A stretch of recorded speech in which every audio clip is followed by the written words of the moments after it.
Hello friends, myself Arun Goswami, Assistant Professor, Poddar management training institute Jaipur. देखिए दोस्तों, पिछले video में हमने महर्षि अरविंद जी के अनुसार शैक्षिक अर्थ एवं शैक्षिक उद्देश्यों के बारे में जाना था। आज का अपना विषय है महर्षि अरविंद और पाठ्यक्रम।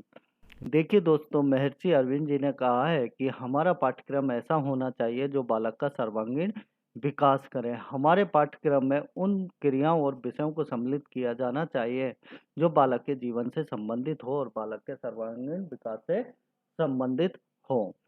महर्षि अरविंद जी ने शिक्षा के विस्तृत उद्देश्यों को माना है, इसलिए उन्होंने पाठ्यक्रम भी बहुत विस्तृत माना। उन्होंने पाठ्यक्रम में उन सभी क्रियाओं पर वे विषयों पर बल दिया है जिनके द्वारा वे उद्देश्यों की प्राप्ति संभव हो सके। देखिए दोस्तों, महर्षि अरविंद जी कहते हैं कि हमको पाठ्यक्रम में उन क्रियाओं तथा विषयों को सम्मिलित किया जाना चाहिए जिनसे हमारे शैक्षिक उद्देश्यों की प्राप्ति हो सके, बालक के शैक्षिक उद्देश्य प्राप्त हो सके बालक को। उन्होंने आध्यात्मिक व रोचक पाठ्यक्रम पर बल दिया। आज की परिस्थितियों में जब हम प्राचीन सभ्यता, संस्कृति एवं परंपरा को भूलकर भौतिकतावादी सभ्यता का अंधानुकरण कर रहे हैं। देखिए दोस्तों, आज हमारी संस्कृति पर भौतिकतावादी यानी पाश्चात्य संस्कृति का प्रभाव दिखाई दे रहा है। हमारी संस्कृति का ह्रास होता जा रहा है। महर्षि अरविंद जी कहते हैं कि हमारा पाठ्यक्रम इस प्रकार का होना चाहिए जिससे हमारी संस्कृति का संरक्षण किया जा सके। अरविंद जी का शिक्षा दर्शन हमें सही दिशा निर्देश करता है। महर्षि अरविंद जी का शिक्षा दर्शन लक्ष्य की दृष्टि से आदर्शवादी, उपागम की दृष्टि से यथार्थवादी, क्रिया की दृष्टि से प्रयोजनवादी तथा महत्वाकांक्षा की दृष्टि से मानवतावादी है। देखिए दोस्तों, अरविंद जी के पाठ्यक्रम में आदर्शवादी, यथार्थवादी, प्रयोजनवादी तथा मानवतावादी उद्देश्यों को शामिल किया गया है। इनको मिलाकर पाठ्यक्रम का निर्माण किया जाना चाहिए जो बालक के सभी दृष्टिकोणों का, चाहे वो शारीरिक दृष्टिकोण है, चाहे शारीरिक पक्ष है, चाहे मानसिक पक्ष है, चाहे क्रियात्मक पक्ष है, सभी का विकास होना चाहिए। उन्होंने पाठ्यक्रम को इस प्रकार स्पष्ट किया है। देखिए दोस्तों, इन्होंने पाठ्यक्रम के 3 स्तर बताए हैं। प्राथमिक स्तर पर पाठ्यक्रम किस प्रकार का होना चाहिए, माध्यमिक स्तर पर पाठ्यक्रम किस प्रकार का होना चाहिए और विश्वविद्यालय स्तर पर पाठ्यक्रम किस प्रकार का होना चाहिए और किन किन विषयों को इसमें सम्मिलित किया जाना चाहिए जिससे बालक अपनी आवश्यकता अनुसार हर स्तर पर सीख सके और अपना अच्छी भली भांति विकास कर सके। फर्स्ट, प्राथमिक स्तर। प्राथमिक स्तर पर अरविंद जी ने मातृभाषा के साथ साथ अंग्रेजी व फ्रेंच भाषा का अध्ययन आवश्यक माना है। साथ ही गणित, सामान्य विज्ञान, सामाजिक विज्ञान, चित्रकला आदि विषयों का अध्ययन आवश्यक माना है। देखिए दोस्तों, अरविंद जी के अनुसार हमारे प्राथमिक स्तर पर हमारे पाठ्यक्रम के में अंग्रेजी व फ्रेंच भाषा को भी सम्मिलित किया जाना चाहिए और साथ में गणित, सामान्य विज्ञान, सामाजिक विज्ञान, चित्रकला आदि विषयों को भी सम्मिलित किया जाना चाहिए जिससे बच्चे को जन्म से भाषाओं का ज्ञान हो सके। प्रत्येक भाषा, अंग्रेजी भाषा व फ्रेंच भाषा का अधिक से अधिक ज्ञान हो सके। उसको गणित तथा सामाजिक विज्ञान, अपने समाज के बारे में भी ज्ञान हो सके, चित्रकला के बारे में भी वो सीख सके।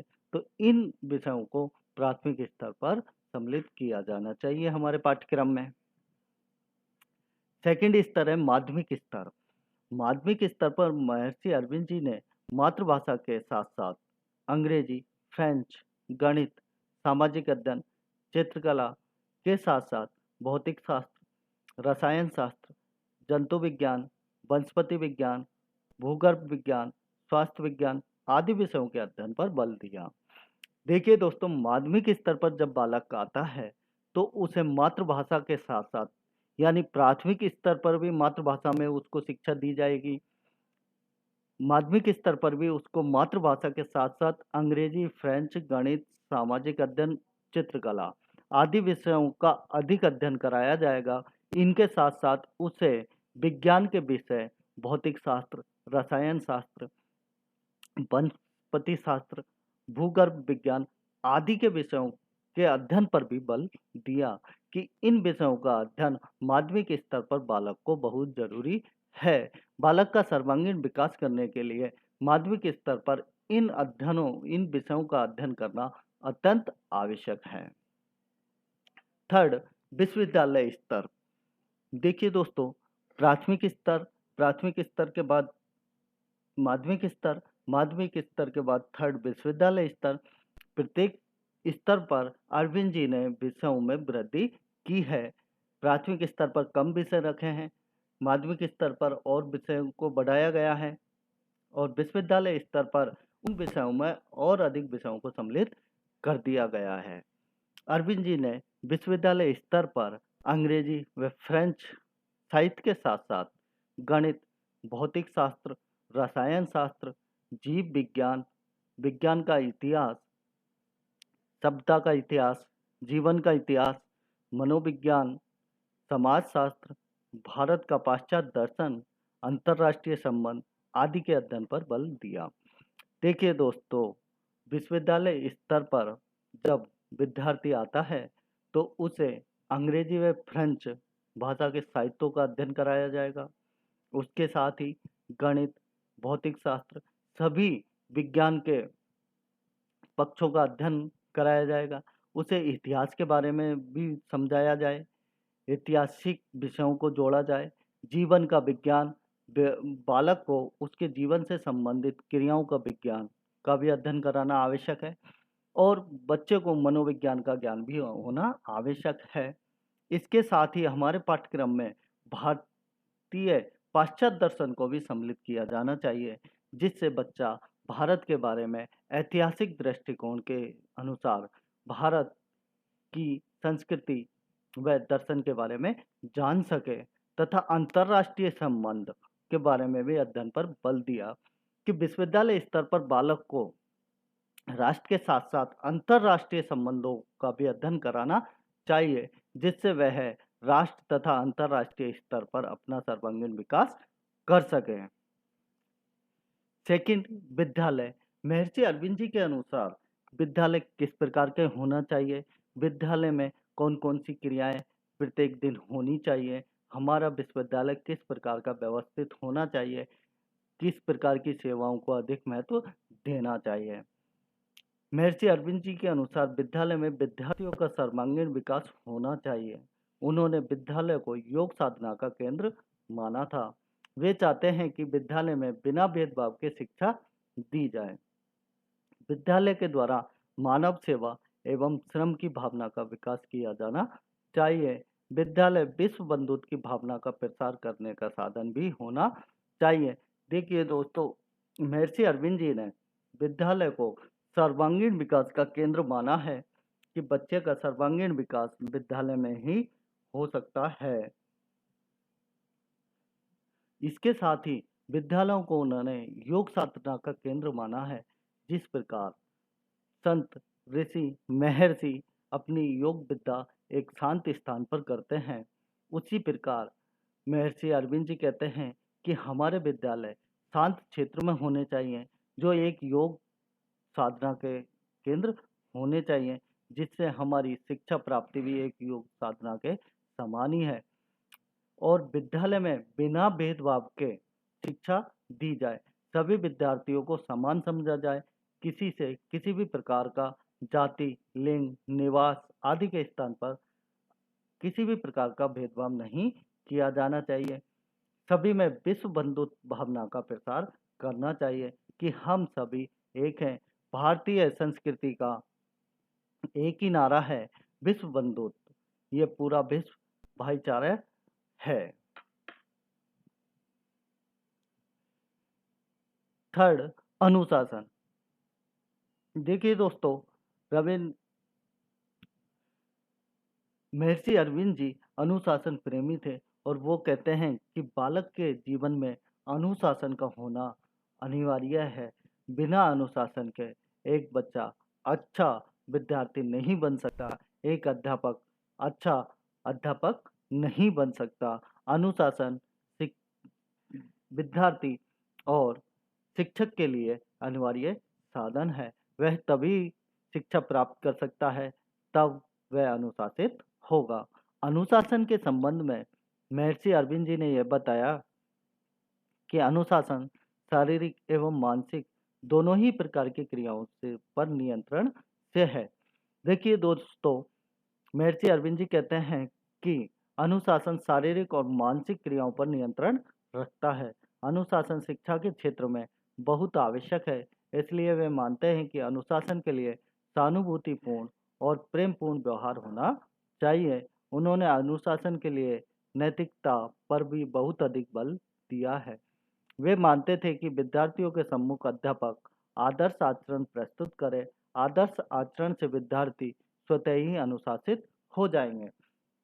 देखिए दोस्तों, उन्होंने अनुशासन का मतलब बताया है कि अनुशासन सहानुभूति व प्रेमपूर्ण व्यवहार होना चाहिए, और अनुशासन में नैतिकता पर अधिक बल दिया है कि बच्चे में अनुशासन के द्वारा नैतिक मूल्यों का विकास करना चाहिए। यदि बच्चे में नैतिक मूल्य विकसित होंगे तो वह स्वतः ही अनुशासित हो जाएगा। और एक अध्यापक को विद्यार्थियों के सम्मुख आदर्श आचरण प्रस्तुत करना चाहिए, जिससे विद्यार्थियों में अनुशासन में वृद्धि होगी। फोर्थ, शिक्षक शिक्षार्थी संबंध। देखिए दोस्तों, अरविंद जी ने शिक्षक शिक्षार्थी के संबंध के बारे में भी बताया है कि एक अच्छे शिक्षक और शिक्षार्थी के मध्य किस प्रकार का संबंध होना चाहिए। उन्होंने शिक्षक शिक्षार्थी के बीच मधुर संबंधों की बात की है। उन्होंने कहा कि शिक्षक एक अच्छा पथ प्रदर्शक होना चाहिए। देखिए दोस्तों, शिक्षक एक बहुत अच्छा पथ प्रदर्शक होता है।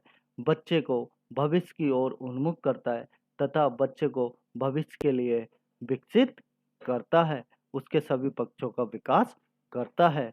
अध्यापक मनोविज्ञान एवं आध्यात्मिकता का ज्ञाता हो। साथ ही अध्यापक के लिए अरविंद ने अच्छा योगी भी होना आवश्यक माना है। अध्यापक को यह चाहिए कि विद्यार्थियों को स्व ज्ञान प्राप्त करने एवं अपनी अंतर्निहित शक्तियों का विकास करने में योगदान दे। देखिए दोस्तों, अध्यापक तथा शिक्षार्थी दोनों को मनोविज्ञान व आध्यात्मिकता का ज्ञाता होना चाहिए।